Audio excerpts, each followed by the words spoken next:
ሰው ስታታልል በላውት ብለህ ትስቃለህ። ውሸት ተናግረህ ስታመልጥ ብልህ ነኝ ብለህ ታስባለህ። አትሳሳት። ውሸት ማለት ለጊዜው የሚያድን የሚመስል ግን ለዘላለም የሚያጠፋ መርዝ ነው። ጌታችን በመዋዕለ ትምህርቱ እንዲህ ብለዋል፣ እናንተ ከአባታችሁ ከዲያብሎስ ናችሁ፣ እርሱ ሐሰተኛ የሐሰትም አባት ነውና። የዮሐንስ ወንጌል ምዕራፍ 8 ከቁጥር 44። አስብ፣ በዋሸ ቁጥር የማን ልጅ እንደሆንክ ታውቃለህ? የሰይጣን ቋንቋ ውሸት ነው፣ የክርስቶስ መንገድን እውነት ነው።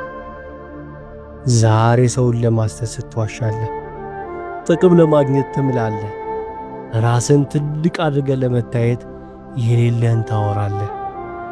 ግን እውነትን መደበቅ ትችላለህ እንጂ ልታጠፋት አትችልም። በውሸት የገነባኸው ቤት መሠረቱ አሸዋ ነው። ነገ ማዕበል ሲመጣ አፈር ይሆናል። ወንድሜ እህቴ፣ እውነትን ተናግረህ ብትወቀስ ይሻልሃል ዋሽተህ ከምትከብር። እውነት ነጣ ታውጣለች። ዛሬ ምላስን ከውሸት ልብን ከተንኮል አጽዳ።